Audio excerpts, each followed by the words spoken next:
How does a Sith apprentice under the rule of two know when it's time to overthrow their master? Under the rule of two, there's a master and an apprentice, one to wield the power and one to crave it.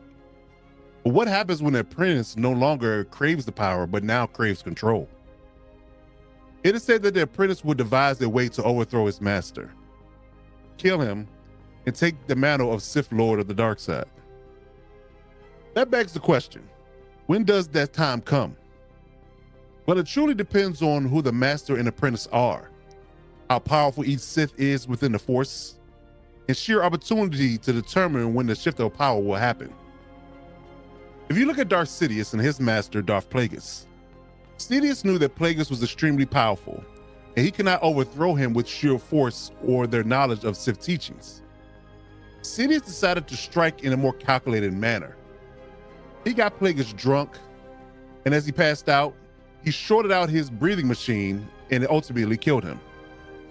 Plagueis, when it came to replacing his master, Darth Tenebris, used a collapsing cave as means to incapacitate his master, and he ended up snapping his neck.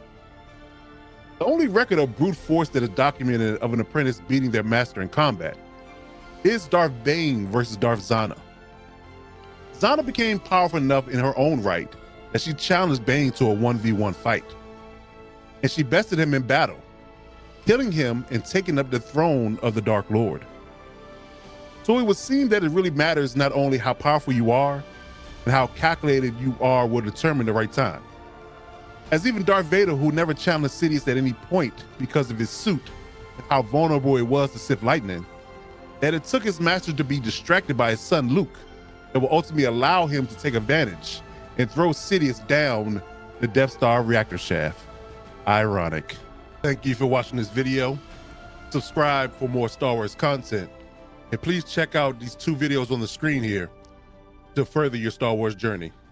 And may the Force be with you always.